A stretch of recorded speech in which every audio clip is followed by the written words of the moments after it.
Eu recebi uma mensagem do futuro antes de eu entender que ainda tinha passado para perder. Ela chegou no meu celular às 4 da manhã, e o aviso era simples, quase educado. Não aceite a proposta, ou você apaga alguém que ainda não nasceu. Eu li e senti frio secou na nuca, porque não havia proposta nenhuma na minha vida naquele momento. E porque a mensagem vinha de número que era o meu, com dígito a menos, como se o tempo tivesse tropeçado. E eu me levantei e fui até a janela. A rua estava vazia, molhada, e a luz do poste tremia como se fosse uma respiração. Meu apartamento era pequeno, silencioso, e eu vivia nele como quem vive dentro de uma pausa. Trabalhava no Observatório da Serra, no turno da noite por escolha. Eu gostava do céu, porque ele não perguntava nada. Gostava do barulho dos ventiladores das cúpulas, do metal esfriando, do cheiro de poeira antiga. Naquela mesma semana, eu esperava apenas rotinas. Café fraco na cantina. Relatórios que ninguém lê. O ônibus escuro subindo a estrada como uma linha de pensamento. Mas a mensagem ficou na minha cabeça como um cabelo preso na garganta. Eu tentei apagar, e meu celular travou. A tela escureceu e voltou com a mesma frase, intacta. Não aceite a proposta, ou você apaga alguém que ainda não nasceu. Eu desliguei o aparelho. Quando liguei de novo, a mensagem ainda estava lá. E havia outra abaixo, enviada 1 minuto depois.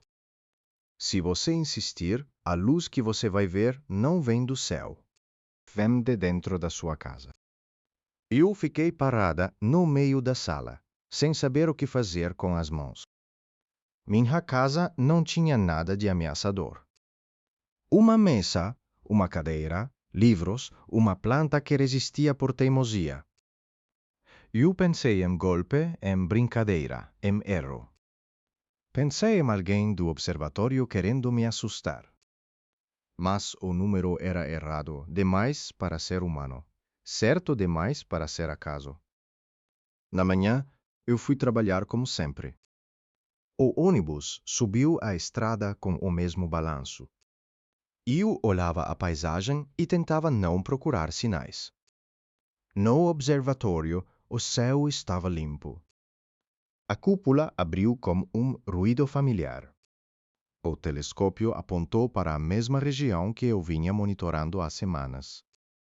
Um campo escuro perto de um objeto distante, onde o espectro fazia uma curva estranha. Nada espetacular. Nada que justificasse profecias. Eu passei a madrugada alternando entre dados e silêncio. Às vezes eu olhava para meu celular, desligado no bolso, e sentia que ele pesava como pedra. Por volta de 2, o chefe do projeto apareceu. Ele tinha um jeito de falar como se cada palavra fosse um contrato. Disse que havia uma oportunidade. Disse que eu tinha sido indicada.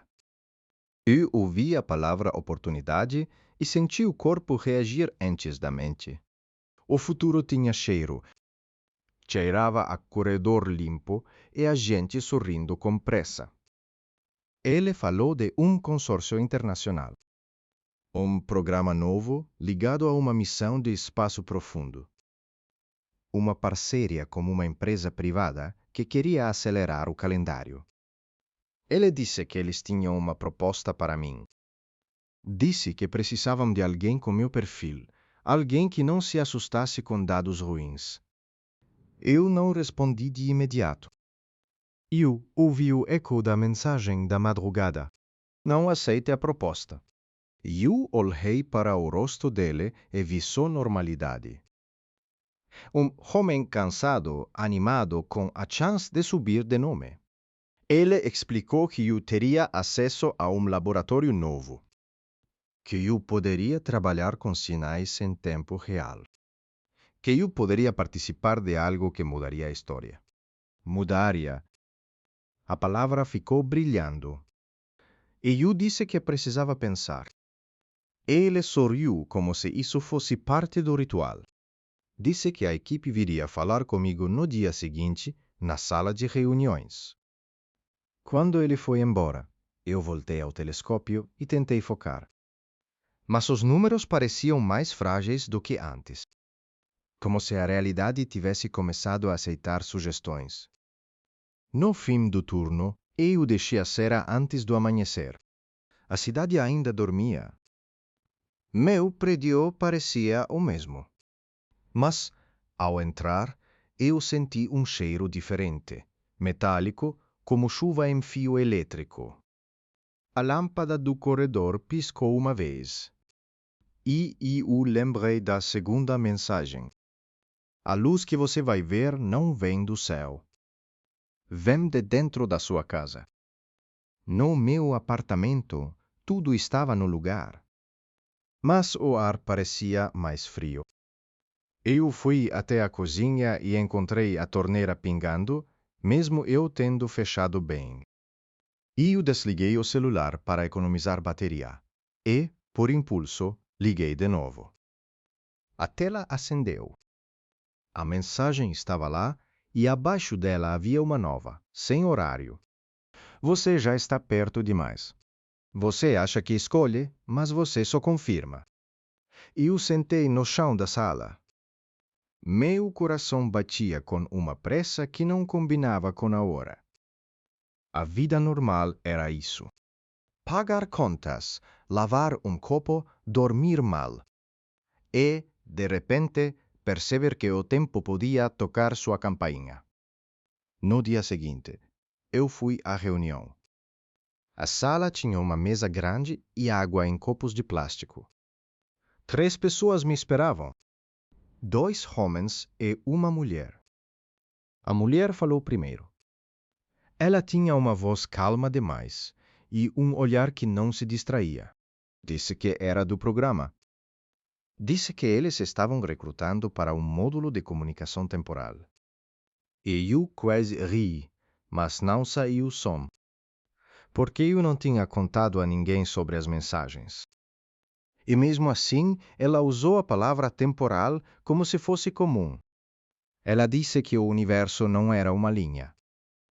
Disse que havia curvas, atalhos, retorno. Disse que eles tinham detectado um fenômeno numa região distante, uma fonte que parecia enviar informação antes da luz. Ela falou de um objeto em rota. Falou de um motor de dobra que ainda não existia. Falou de uma estação que seria construída daqui a muitos anos. E eu senti o estômago virar. Porque as palavras pareciam grandes, mas eram ditas com naturalidade. Ela abriu um tablet e me mostrou um gráfico. Eu reconheci a curva. Era a mesma curva do meu monitoramento. O mesmo desvio no espectro. Ela disse que aquilo era a assinatura. Uma espécie de farol. Uma mensagem de um futuro possível. Eu perguntei por que eu. Ela disse que eu já estava recebendo. E eu disse que isso era impossível. Ela respondeu que impossível era apenas o nome antigo do que ainda não foi medido. Eles me ofereceram um contrato. Não parecia um contrato, parecia uma permissão para entrar. Trabalho em um laboratório fora da serra. Acesso a dados confidenciais. E, no fim, uma cláusula curta escrita de modo neutro. O participante concorda em manter sigilo absoluto e em colaborar com as comunicações recebidas. Eu fiquei olhando a frase.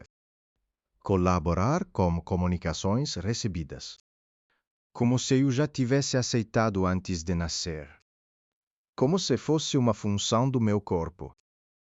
Eu pedi um tempo. A mulher assentiu e disse que eu teria até a noite. Disse que eu entenderia a urgência em breve. Quando saí, meu celular vibrou no bolso, mesmo no modo silencioso. You all hey. Uma mensagem nova, do mesmo número quebrado. Se você assinar, a primeira coisa que some é a foto da sua mãe. Você vai notar pelo espaço na parede, não pela memória.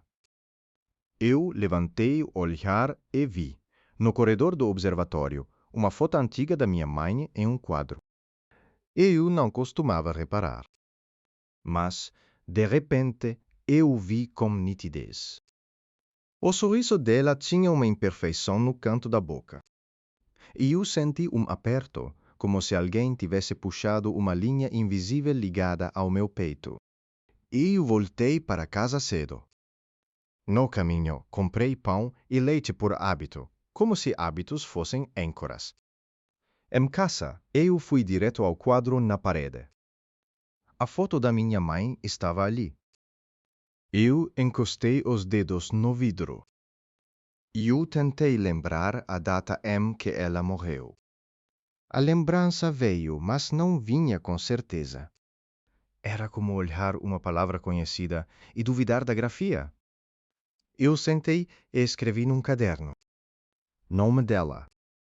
Data de nascimento. Minha idade quando ela partiu.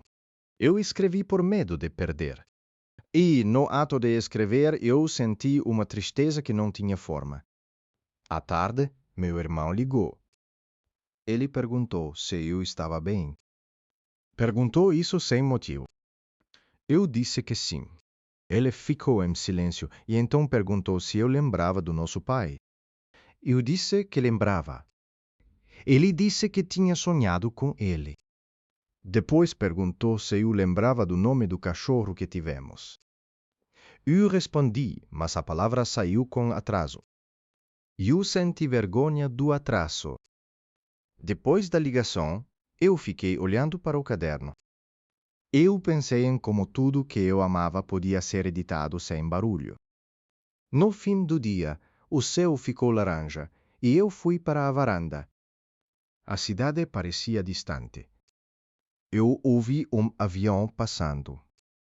E eu pensei em espaço, em distância, em tempo. Quando voltei para dentro, a luz da sala piscou. Estalo curto, como se o apartamento respirasse. Meu corpo congelou. Eu lembrei da segunda mensagem. A luz que você vai ver não vem do céu. Vem de dentro da sua casa. Meu celular vibrou de novo. Não assine. Eles estão usando você como ponte. Ponte. Eu lhe imaginei meu corpo esticado entre dois pontos. Um lado chamado passado. Outro lado chamado futuro. Eu abri o armário e peguei uma caixa com coisas antigas. Cartas, fotos, relógio de pulso do meu pai. E eu tirei tudo e espalhei na mesa. Eu precisava ver a realidade tocar. Quando peguei o relógio, ele estava parado. Sempre esteve. Mas naquele momento, o ponteiro mexeu. Um único salto. Eu larguei o relógio como se ele queimasse. E, no mesmo instante, a lâmpada da sala estourou. Não foi um estouro dramático. Foi um estalo, um clarão breve, e depois o cheiro de queimado. Eu fiquei no escuro. O corredor lá fora tinha luz. Mas dentro da minha casa havia uma sombra pesada. Meu celular acendeu sozinho. A tela iluminou minha mão. Você viu. Agora escolha. O futuro já está aqui. Só falta você abrir a porta. Eu respirei devagar. Eu pensei na foto da minha mãe. Pensei no meu irmão me testando sem querer. Pensei em como, se eu assinasse, eu poderia ganhar acesso ao impossível e perder o que me fazia humana. Eu também pensei em uma coisa que eu não queria admitir, que parte de mim queria saber. Queria olhar para o céu e ouvir uma resposta que viesse antes da pergunta. À noite, eu voltei ao observatório, mesmo sem turno. Eu disse ao guarda que precisava buscar um arquivo. Ele deixou. A cúpula estava fechada. A sala de controle estava vazia. Os monitores brilhavam com a luz fria de sempre. Eu sentei e abri o banco de dados. Procurei pelo registro do fenômeno. Procurei por qualquer sinal de que aquilo tinha começado antes. Encontrei algo novo. Arquivo com data de amanhã. Eu abri. O título era meu nome. Dentro havia uma nota curta, assinado por mim, com uma data que não existia no calendário. Eu li a frase e senti o ar sumir do peito. Porque era a minha escrita. E porque a frase era um aviso para mim mesma.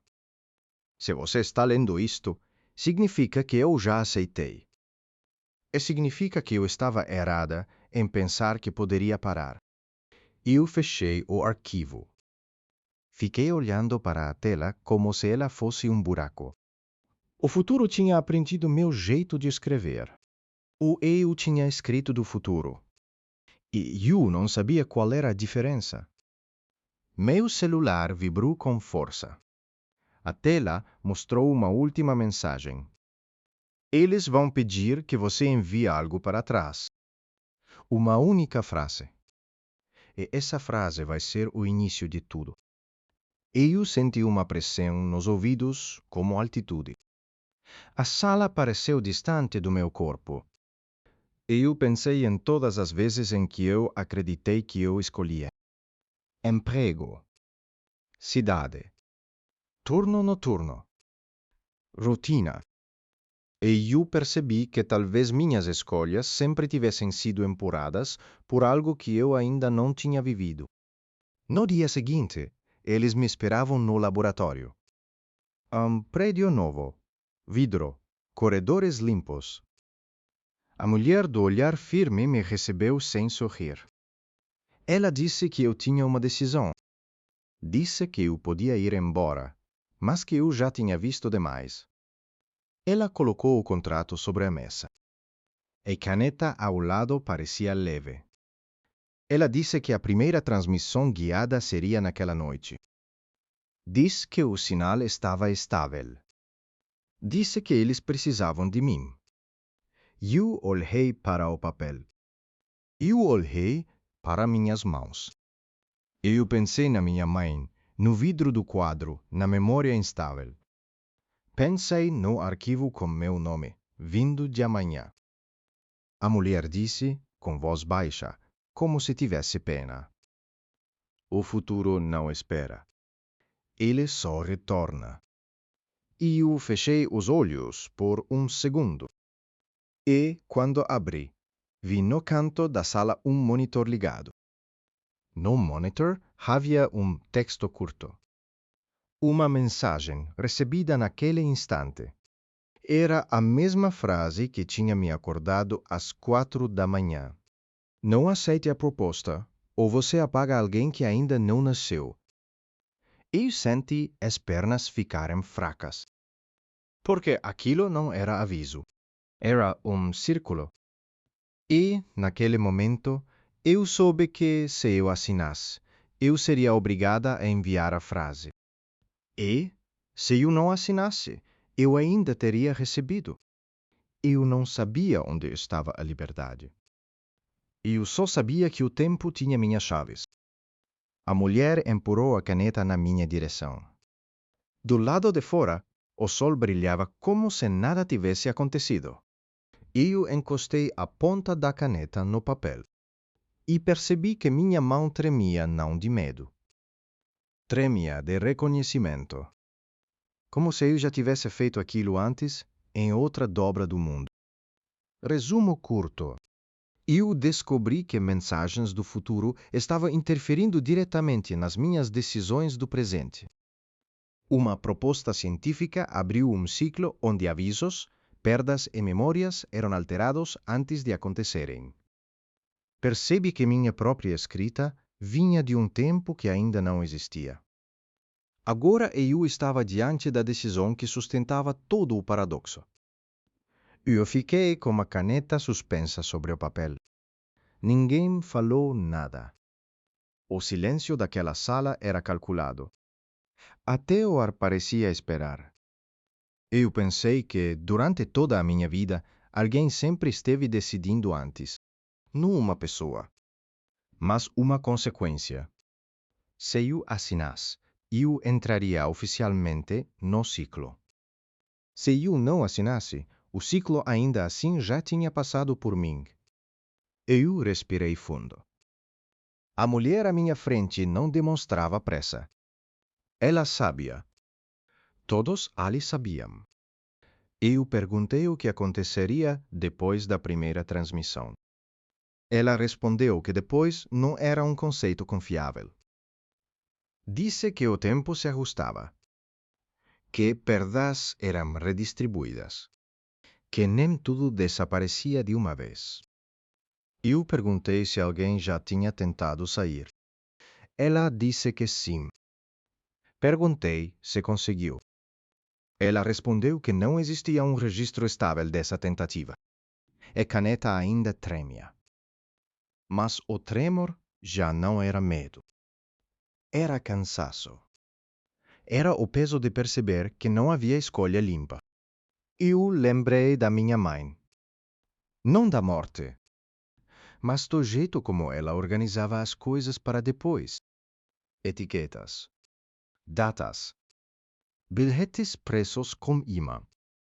Ela sempre dizia que o futuro precisava de ajuda, mas que não devia mandar no passado. Eu olhei para o contrato. As palavras pareciam neutras. Mas eu já sabia que neutralidade também escolhe um lado. Eu perguntei se eu poderia escrever algo antes. A mulher assentiu. Peguei um bloco e escrevi com calma.